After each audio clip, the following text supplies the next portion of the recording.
Hello future के toppers and welcome to my YouTube channel. तो कैसे हो आप सब? आई होप आप सब अच्छे होंगे और अपने एग्जाम्स की तैयारी में लगे होंगे। तो दोस्तों, हम डिस्कस कर रहे थे थ्योरीज ऑफ मोटिवेशन।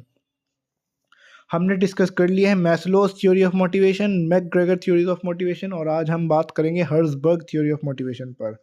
जिसने हमारी प्रीवियस वीडियो नहीं देखी, जाकर देखिए। प्लेलिस्ट में आपको पूरी डिस्क्रिप्शन में आपको पूरी प्लेलिस्ट का लिंक मिल जाएगा। और हाँ, हम चैप्टर 1 2 3 4 डिस्कस कर लिया है प्रिंसिपल ऑफ मैनेजमेंट का। जिसने वो नहीं देखी, जाकर देखिए। डायरेक्टिंग अभी भी चल रहा है।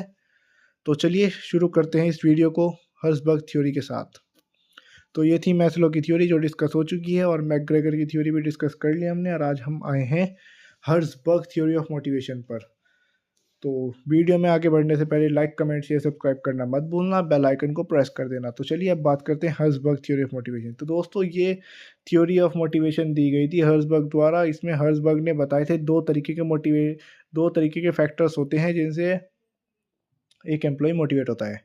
कौन कौन से होते हैं? हाइजीन और मोटिवेशन फैक्टर। सबसे पहले आता है हाइजीन फैक्टर्स। हाइजीन फैक्टर्स क्या होते हैं? दोस्तों, हाइजीन फैक्टर्स ये वो फैक्टर्स होते हैं जिससे ऑर्गेनाइजेशन के अंदर एम्प्लॉयज़ के अंदर डिससेटिस्फैक्शन नहीं होता। एम्प्लॉयज़ जो होते हैं, अगर वो सेटिस्फाई नहीं होते तो डिससेटिस्फाई भी नहीं है। तो ये चीज़ होती है एम्प्लॉयज़ के अंदर, जो है वो एक तरीके से बैलेंस बना कर रखती है। थोड़ी कॉम्प्लेक्स वीडियो है, कॉम्प्लेक्स थ्योरी है, तो इसलिए ध्यान से सुनना इस पूरी की पूरी को जो मैं आपको बता रहा हूँ। जो बात मैं आपको बता रहा हूँ पूरा ध्यान से सुनना। बिल्कुल अपने दिमाग से फॉग हटा दो, ध्यान लगा दो इस वीडियो के अंदर, क्योंकि ये बहुत ज़्यादा कॉम्प्लेक्स होती है। बाद में इंसान वो होता है थोड़ा कंफ्यूज, क्या कह दिया, ये भी चीज़ें रहती हैं। चलिए बाकी बातें बाद में करेंगे, अभी समझते हैं क्या है ये। सबसे पहला आता है हाइजीन फैक्टर। ये फैक्टर्स होते हैं जो कंपनी के एम्प्लॉयज़ के अंदर डिससेटिस्फैक्शन क्रिएट नहीं होने देते। यहाँ से जो है ऑर्गेनाइजेशन के अंदर अगर सेटिस्फैक्शन नहीं आता तो डिससेटिस्फाई भी नहीं होते एम्प्लॉयज़। तो कौन कौन से फैक्टर्स होते हैं, कौन कौन से हाइजीन फैक्टर? सबसे पहला आता है हमारा सैलरी। सैलरी हेल्प करता है डिससेटिस्फैक्शन को ख़त्म करने में, डिससेटिस्फैक्शन क्रिएट ना होने में हेल्प करता है। कैसे करता है? अब आप देखिए, अगर आप अपने एम्प्लॉय की सैलरी 6 महीने में, 10 महीने में या साल में बढ़ाते रहेंगे, 10%, 20%, 15%, अगर आप उसकी ग्रोथ करते रहेंगे, तो वहाँ से क्या होगा? एम्प्लॉय रिटेन रहेगा कंपनी के अंदर और आपको प्रोडक्टिविटी भी देगा। तो वहाँ से वो सेटिस्फाई रहेगा, डिससेटिस्फाई नहीं होएगा। तो ये इसके अंदर बात है। सैलरी डिससेटिस्फाई होने नहीं देती एम्प्लॉय को। नेक्स्ट पॉइंट आता है अलाउंस।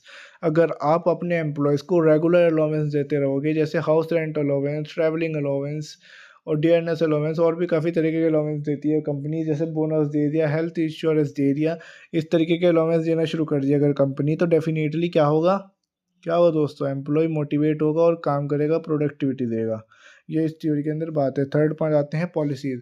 अगर कंपनी की पॉलिसीज़ जो होंगी वो फ्लेक्सिबल होंगी, ऐसी नहीं होगी कि फिक्स ही रूल बना दिया तो फिक्स ही रहेगा।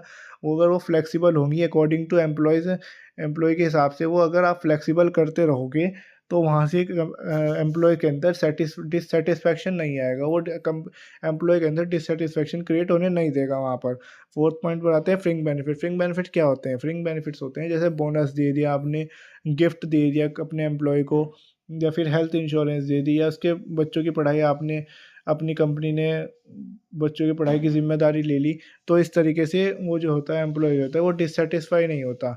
ये सेटिस्फाई करने में पूरी पूरी हेल्प करता है एम्प्लॉय की। नेक्स्ट पॉइंट पर आते हैं स्टेटस।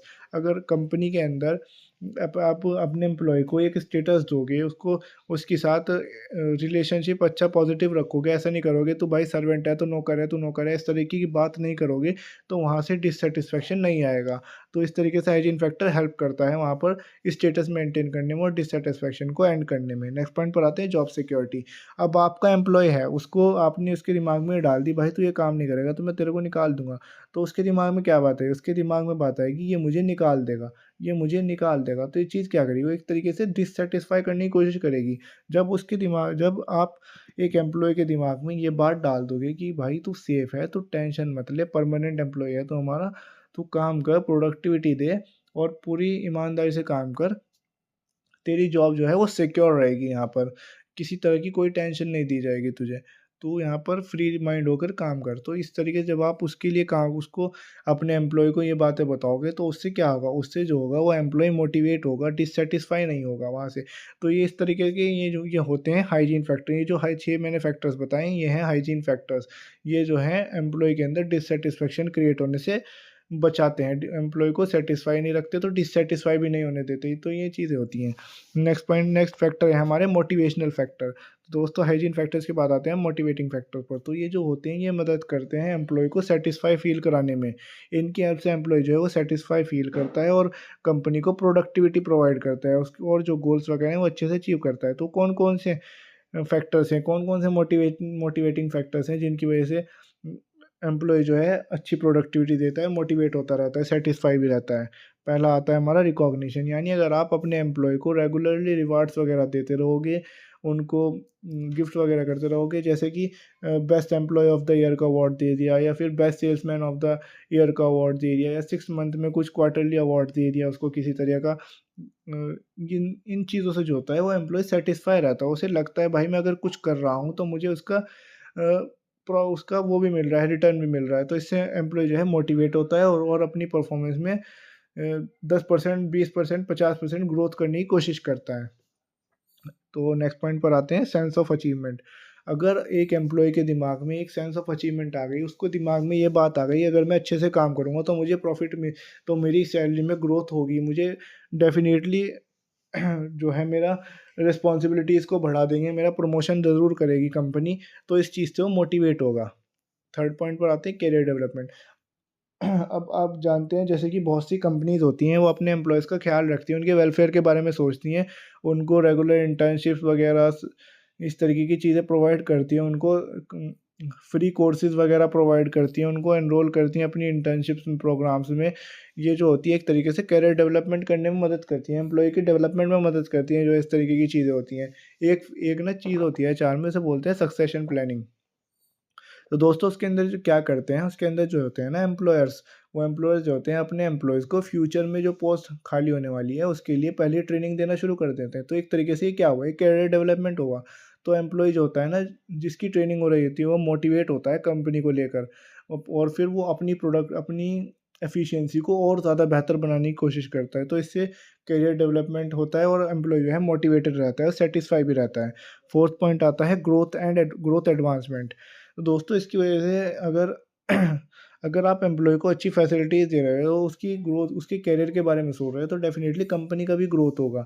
और जब कंपनी का ग्रोथ होगा तो बहुत जो स्टाफ होगा वो भी पूरा पूरा ग्रो होगा और अपनी मोटिवेट एक तरीके से मोटिवेशनल फैक्टर होगा वो भी एक तरीके से कंपनीज़ में। तो फिफ्थ पॉइंट आता है रेस्पॉन्सिबिलिटी। अगर बहुत से लोग जो होते हैं कंपनीज़ में क्या करते हैं, ड्राई प्रमोशन करते हैं। तो ड्राई प्रमोशन भी एक तरीके से उसके अंदर क्या होता है, एम्प्लॉय की हम सैलरी तो नहीं बढ़ाते लेकिन उसकी ड्यूटी रिस्पॉन्सिबिलिटीज़ या उसका स्टेटस वगैरह बढ़ा देते हैं। तो इससे जो होता है एम्प्लॉय जो है, जब उसका स्टेटस बढ़ जाता है, उसकी रिस्पॉन्सिबिलिटी बढ़ जाती है, तो वो एक तरीके से मोटिवेटिंग फैक्टर्स का काम करता है।